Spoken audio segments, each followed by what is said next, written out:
Hi guys, ఈ రోజు మనం మలయాళ సినిమా చూద్దాం. ఈ సినిమా చాలా సస్పెన్స్ గా వెళ్తుంది. లాస్ట్ లో సూపర్ ట్విస్ట్ ఉంటుంది. ఒక వ్యక్తి తన భార్యను తీసుకుని ఏరు దగ్గరకు వెళ్తాడు. అందులో తడిచి ఆ తర్వాత ఒడ్డున ఒకటవుతుంటారు. ఇలా ఒక్కరోజు కాదు, కంటిన్యూ అవుతూనే ఉంటుంది. వారికంటూ ఇల్లు ఉంది. అదంతా వదిలేసి రాత్రిపూట ఏరు దగ్గరకు ఎందుకు వెళ్తున్నారనేది ట్విస్ట్. వీరి ఈ అలవాటు ఎలాంటి విపరీతాలకు దారితీసింది, చివరకు ఏమైందనే విషయాలను ఈ సినిమాలో చూద్దాం. ఈ సినిమా పేరు తనూప్. ఇది 2024లో రిలీజ్ అయింది. ఇక ఆలస్యం చేయకుండా సినిమాలోకి వెళ్దామా? అంతకంటే ముందు వెల్కమ్ టు కళ్ళ ముందు కదిలే చిత్రాలు. సినిమా స్టార్టింగ్ లో హీరో హీరోయిన్ ఒక గ్రామానికి వచ్చారు. మెయిన్ రోడ్ పక్కనే ఉన్న ఇంటిని అద్దెకు తీసుకున్నారు. ఆల్రెడీ ఆ ఇంట్లో ఒక కుర్రాడు ఉండేవాడు. అతడు చాలా చోరీలు చేయడం వల్ల అతన్ని తరిమేశారు. కానీ అతని వస్తువులు కొన్ని అలాగే ఉన్నాయి, వాటిని వాడుకోవచ్చు అని ఓనర్ చెప్పాడు. వేరే ఇల్లు లేదా అని అడుగుతుంటే మీరిచ్చే బడ్జెట్ కు ఇది తప్ప వేరే రాదని అతడు చెప్పాడు. ఇక ఆ చిన్న ఇంట్లో ఉంటున్నారు. అప్పుడు హీరో ఫ్రెండ్ అయిన సంతోష్ నుంచి కాల్ వచ్చింది. అతడు ఒక అసిస్టెంట్ డైరెక్టర్. ఆ ఊరికి వెళ్లి బాగా సెటిల్ అయ్యారా అని అడిగాడు. కానీ ఆ సీక్రెట్ మాత్రం ఎవరికీ చెప్పకుండా జాగ్రత్తగా ఉండండి అని చెప్పాడు. Heroine Christian, hero Hindu. రాత్రిపూట ఈ ఇంటికి ఎదురుగా ఒక బస్సు వచ్చి ఆగింది. రాత్రి అక్కడే ఉంటుంది. ఖాళీగా ఉన్న బస్సులోకి ఆ ఊరికి చెందిన కొందరు వ్యక్తులు వచ్చి మందు కొట్టి పిచ్చాపాటి మాట్లాడుకోవడం అలవాటు. ఎదురింటికి కొత్తగా వచ్చిన హీరో హీరోయిన్ ను గమనిస్తుంటారు. అప్పుడు ప్రకాష్ అనే వ్యక్తి వచ్చాడు. ఇతడు హీరో యొక్క ఫ్రెండ్ సంతోష్ ఉంటాడు కదా, అతనికి ఈ ప్రకాష్ ఫ్రెండ్.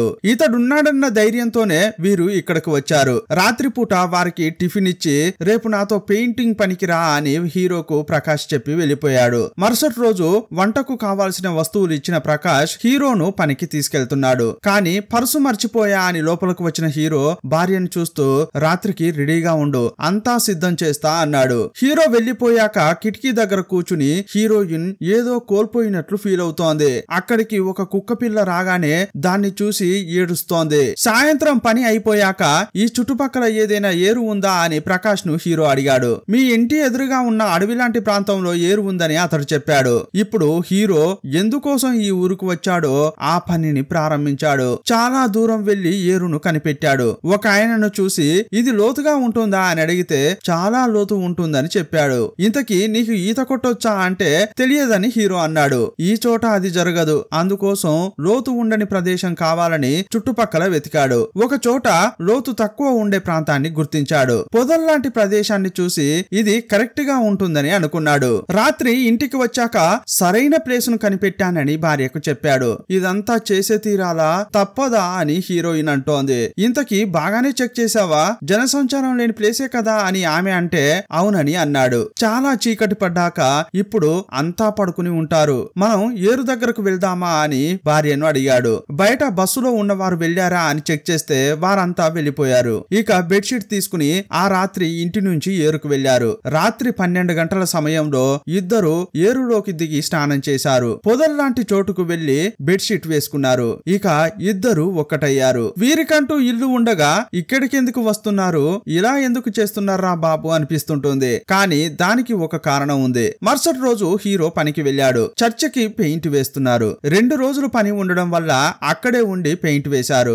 నా భార్య ఒంటరిగా ఉండదని ఆమెను కూడా హీరో చర్చికి తీసుకువచ్చాడు. అక్కడ పని ముగిసిన తర్వాత ఇంటికి వచ్చారు. కానీ రాత్రిపూట ఏరు దగ్గరకు వెళ్లడం కంటిన్యూ అవుతూనే ఉంది. రాత్రి కాగానే బస్సులో ఉండే కుర్రాళ్ళు వెళ్లారా లేదా అని హీరో గమనిస్తుంటే వారు హీరో హీరోయిన్ గురించే మాట్లాడుకుంటున్నారు. హీరోయిన్ ఎప్పుడు ఇంగ్లీష్ సాంగ్సే వింటుంది. అది విని ఈమె పెద్ద కోటీశ్వరుని కూతురు అన్న ఫీలింగ్, ఇంగ్లీష్ సాంగ్సే వింటుందా అని అనుకుంటున్నారు. రాత్రి 12 కాగానే ఆ రోజు ఏరు దగ్గర ఏదైతే జరిగిందో మళ్ళీ అదే జరిగింది. ఒక రోజు రాత్రి వీరి ఇంటికి ప్రకాష్ వచ్చాడు. కానీ ఇల్లు లాక్ చేసి ఉండడంతో ఈ టైంలో వీరు ఎక్కడికి వెళ్లారని హీరోకు కాల్ చేశాడు. ఎక్కడున్నావంటే ఇంట్లోనే ఉన్నా అన్నాడు. రేయ్, నేను మీ ఇంటి ముందే ఉన్నా, తలుపులు తెరవరా అంటే మేము ఏరు దగ్గర ఉన్నాం, కాస్త లేట్ అవుతుందని హీరో అన్నాడు. ఈ టైంలో వీడు భార్యతో కలిసి ఏరు దగ్గరకు ఎందుకు వెళ్లాడని ప్రకాష్ కు సందేహం కలిగింది. ఇక మరో రోజు కూడా రాత్రి ఏరుకు వెళ్తుంటే అనుకోని సంఘటన జరిగింది. వీరు రాత్రిపూట ఏరు దగ్గరకు వెళ్తుంటే బస్సులో ఉన్న ఒక యువకుడు చూశాడు. మరుసటి రోజు బస్సులోకి మిగతా వారు రాగానే ఎదురు ఇంట్లో ఉన్న భార్యాభర్తలు మామూలు కాదురా బాబు, వారు రాత్రిపూట ఏరు దగ్గరకు వెళ్లి రొమాన్స్ చేస్తున్నారు తెలుసా, రాత్రి నేను అదంతా చూసా అని అందరికీ చెప్పాడు. రేయ్, మాకు కూడా కాల్ చేసి చెప్తే వచ్చే వాళ్ళం కదరా, మేం కూడా చూసే వాళ్ళం కదా అని వారంటున్నారు. అదే టైంలో హీరో బస్సు దగ్గరకు వచ్చి నా భార్యకు ఒంట్లో బాగాలేదు, హాస్పిటల్ కు వెళ్ళాలి, ఇప్పుడు ఆటోలు దొరుకుతాయా అని అడిగాడు. ఆల్రెడీ వీళ్ళు హీరో భార్యను తప్పుడు దృష్టితో చూస్తున్నారు. ఒకడైతే వీరు ఏరు దగ్గర ఒక్కడవుతుంటే చూశాడు కదా, అదంతా తలుచుకుంటూ లోలోన నవ్వుకుంటున్నాడు. కానీ ఒక ఆటో మాత్రం అరేంజ్ చేశారు. ఇక ఆ కుర్రాన్ని చూస్తూ రేయ్ నువ్వు చూసిన సీన్ రిపీట్ అయితే మాకు ఫోన్ చేయరా, మేం కూడా వచ్చి చూస్తామని వారంతా అన్నారు. మరుసటి రోజు రాత్రి తిన్న తర్వాత హీరో హీరోయిన్ ఏరుకు బయలుదేరారు. బస్సులో ఉన్న కుర్రాడు వీరిని గమనించాడు. వెంటనే తన ఫ్రెండ్స్ కు కాల్ చేశాడు. అంతా కలిసి ఏరు దగ్గరకు వెళ్లారు. మొదట ఏరులో స్నానం చేస్తారు. ఆ తర్వాత ఆకులతో బెడ్ లాగా తయారు చేసుకుని దానిపై ఒకటవుతారు. అదంతా మనం ఇక్కడ ఉండి చూద్దామని ఒకడన్నాడు. కొంచెం సేపు అయ్యాక ఒకడు ఫోటోలు తీస్తుంటే ఇంకొకడు వీడియో రికార్డ్ చేశాడు. సడన్ గా లైట్ వెలగడంతో హీరో హీరోయిన్ భయపడిపోయారు.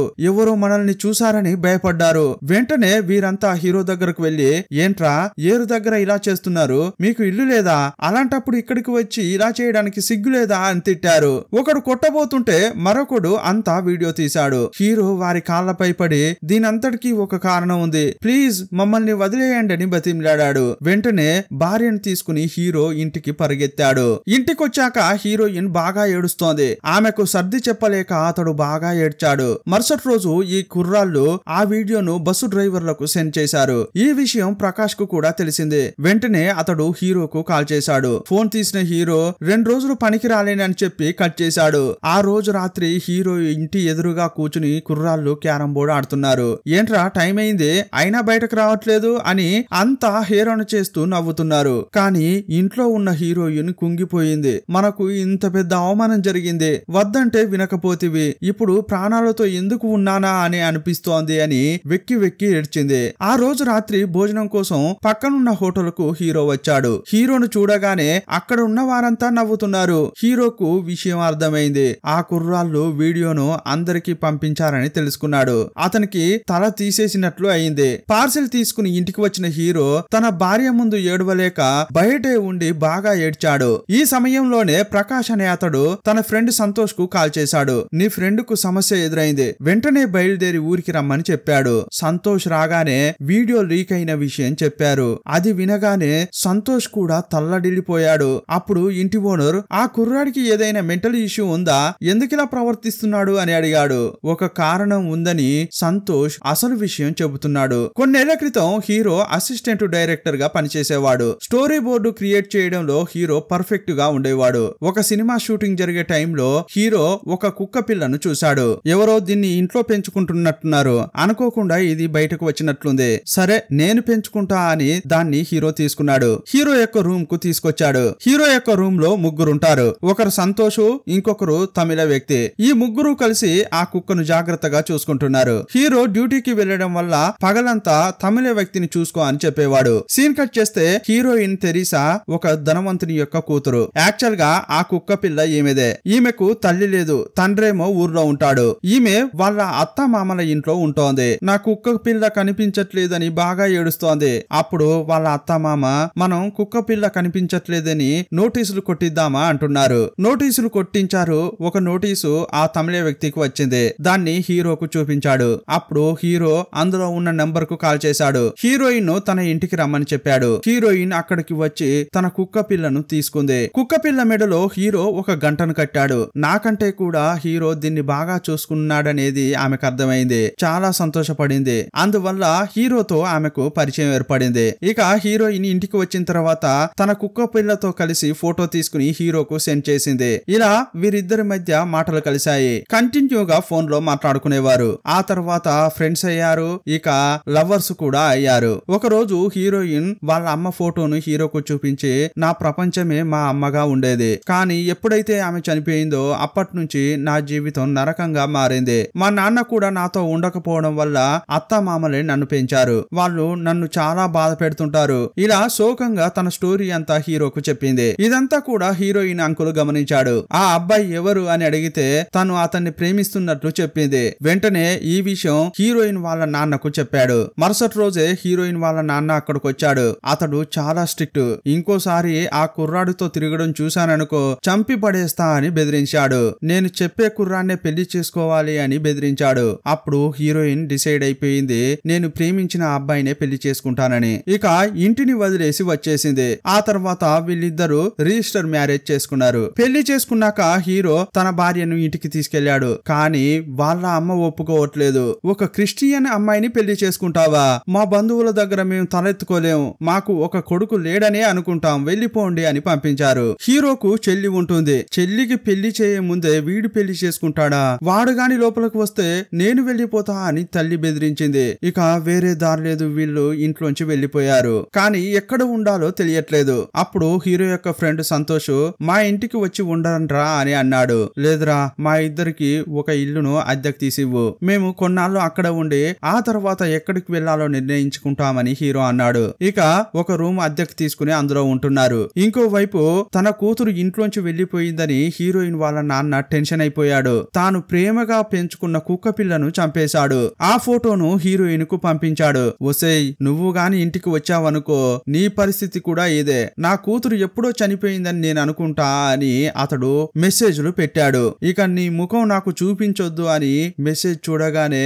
ఈమె ఇంకా బాగా ఏడ్చింది. ఒకరోజు హీరోను కలవడానికి హీరో వాళ్ళ నాన్న వచ్చాడు. వాళ్ళిద్దరిని ఓదార్చాడు. హీరో వాళ్ళ అమ్మ చాలా కోపంగా ఉంది. ఇదిగో చూడండిరా, ఇప్పుడైతే మీ అమ్మ ఇంట్లోకి రానివ్వదు. దీని అంతటికి సొల్యూషన్ ఏంటంటే మీరు త్వరగా బిడ్డను కనాలి. మీరు బిడ్డతో ఇంటికి వచ్చారనుకో మీ అమ్మ కరిగిపోతుంది, ఇంట్లోకి రానిస్తుంది అని ఆ తండ్రి చెప్పాడు. అంతేకాదు ఆ అమ్మాయి ఇంట్లో కూడా ఒప్పుకుంటారని అన్నాడు. ఇప్పుడు 2 ఏళ్లు గడిచాయి. బిడ్డలను కనాలని వీళ్ళు ఎంతో ప్రయత్నించారు. హీరో ఉద్యోగం కోసం చెన్నైకి వచ్చాడు. అక్కడే ఒక ఇల్లు తీసుకుని ఇద్దరు ఉంటున్నారు. చాలా చోట్ల ఇతడు పెయింటింగ్ వర్క్ చేశాడు. 2 ఏళ్లైనా పిల్లలు పుట్టకపోవడంతో ఒక హాస్పిటల్ కు వెళ్లారు. మరో 2-3 ఏళ్లు వీళ్ళు ట్రీట్మెంట్ తీసుకున్నారు. కానీ పిల్లలు పుట్టలేదు. ఇప్పుడు పెళ్లి 5 సంవత్సరాలైంది. కానీ ఇంకా పిల్లలు లేరు. ఒక పెద్ద హాస్పిటల్ కు వెళ్లి చాలా టెస్టులు చేసుకున్నారు. అప్పుడు డాక్టర్ ఏం చెప్తున్నారంటే పిల్లలు పుట్టరని ఏం లేదు, వయసు పెద్దది కావడం వల్ల కొన్ని సమస్యలు ఎదురవుతున్నాయి,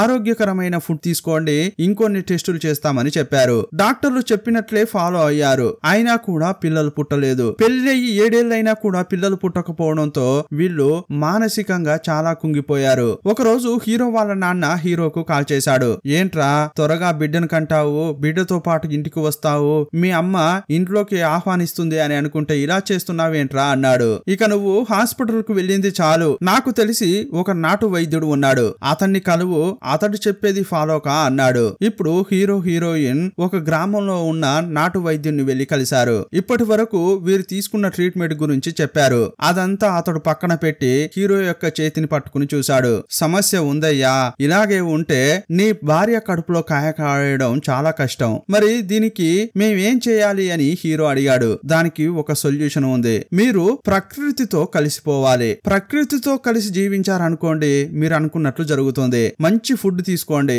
మొదట ఈ సిటీ లైఫ్ వదిలేయండి, ఒక గ్రామానికి వెళ్ళండి, అక్కడ ఏదో ఒక పని చేయండి, ఆ పని చేసుకుంటూనే నేను చెప్పేవి ఇదంతా ఫాలో కొండి అని అన్నాడు. రాత్రిపూట మీరు ఏరు దగ్గరకు వెళ్ళాలి, ఏరులో మునిగి తేలాలి, 20 నిమిషాల పాటు ఆ ఏరులోనే తడవాలి, ఆ తర్వాత బయటకు వచ్చి అదే తడితో మీరు ఏకమవ్వాలని చెప్పాడు. ఇలాగాని చేస్తే తప్పకుండా పిల్లలు పుడతారని నాటు వైద్యుడు చెప్పాడు. ఇక వీరు బయటకు వచ్చాక ఆలోచిస్తున్నారు, ఒకవేళ మనం అలా చేసేటప్పుడు ఎవరైనా చూస్తే పరిస్థితి ఏంటి అని భయపడుతున్నారు. చాలా ఆలోచించారు. కానీ 7 ఏళ్లుగా పిల్లలు లేరు కదా, ఇక తప్పదని అనుకుంటున్నారు. మనకున్న చివరి అవకాశం ఇదే. మన అదృష్టం బాగుండి పిల్లలు గాని పుట్టారనుకో మా ఇంట్లో ఒప్పుకుంటారు, మీ ఇంట్లో ఒప్పుకుంటారు, అందువల్ల ఎవరూ చూడని మంచి ఏరును నేను కనిపెడతా అని హీరో అన్నాడు. అప్పుడు హీరోయిన్ చాలా భయపడుతూనే మనకు ప్రైవసీ ముఖ్యం, అలాంటి ఒక ఏరును చూడండి అని చెప్పింది. అప్పుడే వీరు సిటీని వదిలేసి ఈ గ్రామానికి వచ్చారు. ఆ నాటు వైద్యుడు చెప్పినట్లుగానే అంతా ఫాలో అయ్యారు. కానీ ఈ విషయం తెలియక ఆ ఊరి యువకులు తప్పుగా అనుకున్నారు. ఫోటోలు వీడియోలు తీసి ఈ పరిస్థితికి తెచ్చారు. యాక్చువల్ గా ఈ విషయం అంతా సంతోష్ కు తెలుసు. కానీ హీరో ఏమన్నాడంటే ఈ విషయం నీకు తప్ప ఇంకెవరికీ తెలియకూడదు, అలాగాని తెలిస్తే నా భార్య అన్కంఫర్టబుల్ గా ఫీల్ అవుతుందని హీరో అన్నాడు. అందువల్లే సంతోష్ ఎవరికీ చెప్పలేదు. ఈ విషయం తెలిసిన తర్వాత ప్రకాష్ చాలా సెంటిమెంట్ గా ఫీల్ అవుతున్నాడు. కట్ చేస్తే ప్రకాష్ బస్సులో ఉన్న ఆ యువకుల దగ్గరికి వెళ్లి ఈ విషయం అంతా చెప్పాడు. ఈ విషయం తెలిసి వాళ్ళు కూడా చాలా ఫీల్ అవుతున్నారు. అయ్యయ్యో, ఇలాంటి ఒక కారణం ఉంటుందని మేము అస్సలు అనుకోలేదు, అన్యాయంగా వారి జీవితాన్ని ఇలా చేశామే అని ఫీల్ అవుతున్నారు. ఇప్పుడే వారి దగ్గరికి వెళ్లి క్షమాపణ అడుగుతామని ఆ యువకులు అనుకున్నారు. అప్పుడు ప్రకాష్ చాలా కోపడుతూ, మీరు క్షమాపణ అడిగి ఏం లాభం రా, ఇప్పటికే ఈ వీడియోను ఎంతమందికి పంపించారు, వాళ్ళందరికీ కాల్ చేసి వీడియోను డిలీట్ చేయమని చెప్పండి, ఇదంతా త్వరగా జరగాలని చెప్పి వెళ్ళిపోయాడు. వెంటనే ఈ యువకులు తాము వీడియోలు పంపించిన వారందరికీ కాల్ చేశారు. ఆ వీడియోను డిలీట్ చేయండి అని అంటుంటే ఆల్రెడీ మేము చాలా గ్రూపులకు పంపించినట్లు వాళ్ళు చెబుతున్నారు. అయ్యయ్యో, ఒక మంచి భార్యాభర్తలను ఇలా రోడ్డున పడేశామే అని బాగా ఫీల్ అవుతున్నారు. ఆ రోజు రాత్రి ప్రకాష్ ఇంటి ఓనర్ సంతోష్ కలిసి హీరోయిన్ ఇంటికి వచ్చారు. కానీ ఇల్లు లాక్ చేయబడి ఉంది. ఏంట్రా లాక్ చేసి ఉంది అని ప్రకాష్ హీరోకు కాల్ చేశాడు. భార్యాభర్తల యొక్క ఫోన్లు స్విచ్ ఆఫ్ అని వస్తోంది. ఒకవేళ వీళ్ళు ఏదైనా చేసుకున్నారా ఏంటి అని భయపడుతున్నారు. ఇంకోవైపు హీరోయిన్ ఆ రాత్రి ఏరులోకి వెళ్లారు. ఇద్దరు నీటిలో మునుగుతున్నారు. మరుసటి రోజు ప్రకాష్ కు కాల్ వచ్చింది.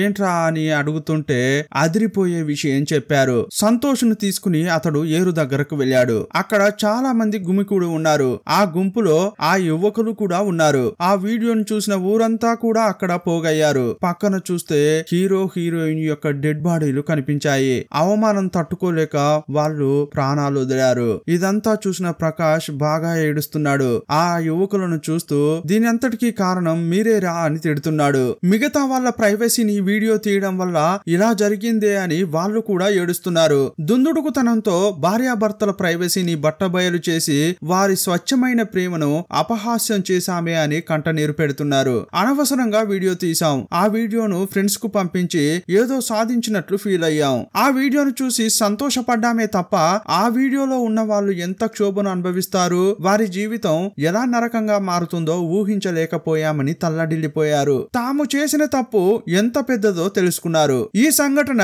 మాకు చెప్పు దెబ్బ లాంటిది. ఇకపై అలాంటి పనులు చేయమని, మిగతా వారి ప్రైవసీలో తలదూర్చకూడదని అనుకున్నారు. మరుసటి రోజు న్యూస్ పేపర్ లో ఆ వార్త వచ్చింది. భార్యాభర్తలు ఏరు ఒడ్డున మిస్టీరియస్ గా చనిపోయినట్టు ఉంది. చనిపోయిన ఆ లేడీ ప్రెగ్నెంట్ గా ఉందన్న వార్త చూసి ఆ యువకులు ఏడుపు ఆపుకోలేకపోయారు. పిల్లల కోసం ఆ దంపతులు 7 ఏళ్లు తపస్సు చేశారు. చివరకు హీరోయిన్ ప్రెగ్నెంట్ కూడా అయింది. కానీ ఇప్పుడు ఆ ఇద్దరు ప్రాణాలతో లేరు. మా వల్లే ఇదంతా జరిగిందని ఆ యువకులు వారు ఉన్న ఇంటిని శోకంగా చూస్తున్నారు. ఇంకోవైపు హీరోయిన్ ఏరు లోపల వారు జీవిస్తున్నట్లు చూపించి సినిమాను ముగించారు. ఈ సినిమా ద్వారా డైరెక్టర్ మంచి సందేశం ఇచ్చారు. ఎంతమందికి ఈ సినిమా నచ్చిందో తప్పకుండా కామెంట్ బాక్స్ లో పొందుపరచండి. మరో సినిమాలో మళ్ళీ కలుసుకుందాం. అప్పటి వరకు బాయ్ బాయ్.